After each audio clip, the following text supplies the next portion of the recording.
உலகெங்கும் வாழும் என் இனிய சகோதர சகோதரிகளுக்கு வணக்கம். நம்ம சேனலுக்கு ஆதரவு கொடுத்துட்டு வர்ற எல்லா நல்ல உள்ளங்களுக்கும் முதல்ல நன்றி. நம்ம இந்த பதிவுல 2026 ஜூலை மாதம் கன்னிராசிக்கான ராசி பலன்களை பார்க்கிறோம்.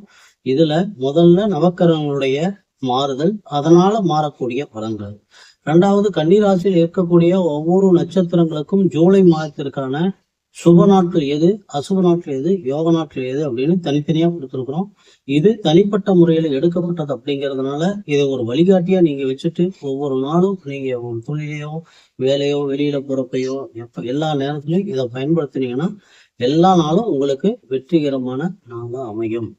அடுத்தது சந்திராஷ்டம். இப்ப கன்னிராசிக்கான ராசி பலன்களை பார்ப்போம். கன்னிராசி நேயர்களே, உங்களுடைய ராசிநாதன் ராசிக்கும் ஜீவனஸ்தானம் தொழிற்ஸ்தானம் என்று சொல்லக்கூடிய 10ஆம் இடத்திற்கும் அதிபதியாகிறார். அப்ப 10ஆம் இடத்து அதிபதி 11ஆம் இடத்துக்கு வர்றார். நல்ல யோகம். ஆனா வக்கரம் அடைஞ்சிருக்கிறார். உங்க ராசிநாதன் வக்கரம் அடைஞ்சிருக்கிறார்.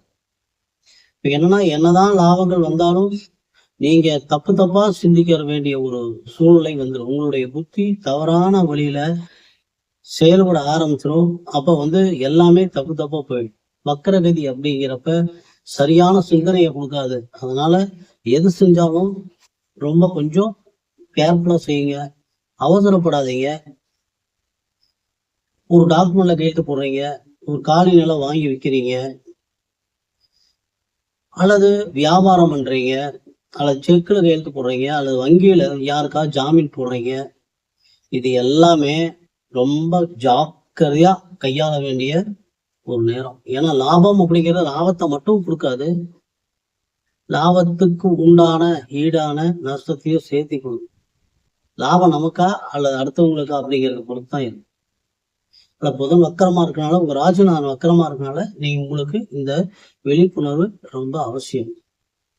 இந்த ஜூலை மாதம் கன்னிராசிக்கு மிகச்சிறந்த நல்ல ஒரு தனவரவு கிடைக்கக்கூடிய ஒரு நல்ல மாதம். ஏன்னா உபஜய ஸ்தானங்கள் என்று சொல்லக்கூடிய 3, 6, 10, 11 இந்த இடங்கள்ல கிரகங்கள் இருக்கிறது பாவக்கிரகங்களா இருந்தாலும் நன்மையைத்தான் செய்யும். அப்படிங்கிறதுனால 6ஆம் இடத்துல இருக்கக்கூடிய ராகு பகவான் எதிரிகளை ஜெயிக்கக்கூடிய, கோர்ட்டு கேஸ்ல வெல்லக்கூடிய, சம்பளம் வாங்கி தொழில் செய்யறவங்களுக்கு இதெல்லாம் ஒரு அற்புதமான பலன் கொடுப்பார். 10ஆம் இடத்துல இருக்கக்கூடிய சூரியன் உங்க ராசிக்கு 12ஆம் இடத்து அதிபதி இருந்தாலும் 10ஆம் இடத்துல திக்பலம் அடைஞ்சிருக்கார். சூரியன் திக்பலம் அடைகிறதுனால அரசு வேலைக்கு முயற்சி பண்றவங்களுக்கு முழு வெற்றி கிடைக்கும். அரசு கிட்ட இருந்து அனுகூலமான நல்ல செய்திகள் நமக்கு வந்து சேரும். தந்தையின் மூலமாக ஒரு சுப செய்திகள் வந்து சேரும். 16/7க்கு மேல சூரிய பகவான் உங்க ராசிக்கு லாபஸ்தானத்துக்கு வர்றார். விரையாதிபதி லாபஸ்தானத்துக்கு வர்றது அவ்வளவு சிறப்பு இல்லை, இருந்தாலும் உபச்சய ஸ்தானமா இருக்கிறதுனால அதுவும் நன்மையே செய்யும். 11ஆம் இடத்துல உங்க ராசிக்கு சுக சப்தமாதிபதி என்று சொல்லக்கூடிய குரு பகவான் ராசிக்கு 11ஆம் இடத்துல உச்சமடைஞ்சிருக்கிறாரு. உச்சமடைந்த குரு பகவான் உங்க ராசியினுடைய 3ஆம் இடம், 5ஆம் இடம், 7ஆம் இடம் என்று சொல்லக்கூடிய இந்த 3 ஸ்தானங்களை பார்வையிடுவதனால உங்களுடைய முயற்சிகள் வெற்றி அடையும். குழந்தைகளுக்கு முயற்சி பண்றவங்களுக்கு ஒரு நல்ல குழந்தைகள் கிடைக்கிறதுக்கு வாய்ப்பு இருக்குது. பூர்வீக சொத்துக்கள்ல பிரச்சனை இருந்தால் தீர்வதற்கான வாய்ப்புகள் நிறைய இருக்குது. உங்களுடைய புகழ் உச்சிக்கு அடைவதற்கு உங்களுடைய முயற்சிகள் உங்களை ஒரு நல்ல புகழுடைய உச்சிக்கு கொண்டு செல்லக்கூடிய நல்ல நிலைகள் இருக்கு. திருமணம் ஆகலையேன்னு வருத்தப்படுறவங்களுக்கு திருமணம் கைகூடி வரக்கூடிய ஒரு அருமையான நாள். ஏன்னா உங்களுடைய ராசிக்கு 5ஆம் இடத்து அதிபதி 7ஆம் இடத்துல சனி பகவான், 5, 6க்கு உண்டான சனி பகவான் 7ஆம் இடத்துல அமர்ந்திருக்கிறார். 5ஆம் அதிபதி 7ஆம் இடத்துல இருந்தா திருமணம் ஆகாதவங்களுக்கு காதல் திருமணம் ஆவதற்கு மிக நிறைய சந்தர்ப்பங்கள் இருக்கிறது.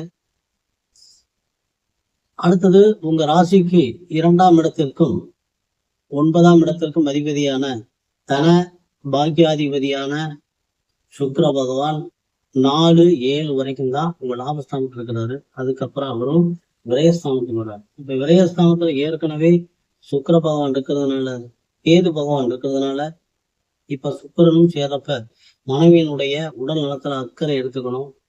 ஆடை அலங்கார பொருட்கள் விற்கிறவங்க, நகை வியாபாரம் பண்றவங்க, கலைத்துறைகள்லாம் கொஞ்சம் அலைச்சல் அதிகமா இருக்கும். 12ஆம் இடத்துல சுக்கரன் வர்றப்ப கொஞ்சம் அலைச்சல், நெடுதூர பயணங்கள் அப்படிங்கிறப்ப நிறைய உழைக்க வேண்டியது இருக்கும், அலைச்சல் அதிகமா இருக்கும். அதனால மகாலட்சுமி வழிபாடு உங்களுக்கு இந்த ஜூலை மாசத்துல எல்லா வளங்களும் கிடைக்கிறதுக்குண்டான நல்ல வாய்ப்புகளை உங்களுக்கு. சரி, அடுத்தது உத்திரம் 2, 3, 4 பாதங்கள்ல பிறந்தவங்களுக்கான சுப நாட்கள் ஜூலை 3, 5, 7, 9, 12, 15, 17, 18, 20, 22, 24, 27, 30. அசுப நாட்கள் ஜூலை 10, 13, 21, 23, 25. யோக நாட்கள் ஜூலை 5, 7. அஸ்தமத்துல பிறந்தவங்களுக்கான சுப நாட்கள் ஜூலை 1, 4, 6, 8, 10, 12, 16, 18, 19, 21, 23, 25, 28, 31.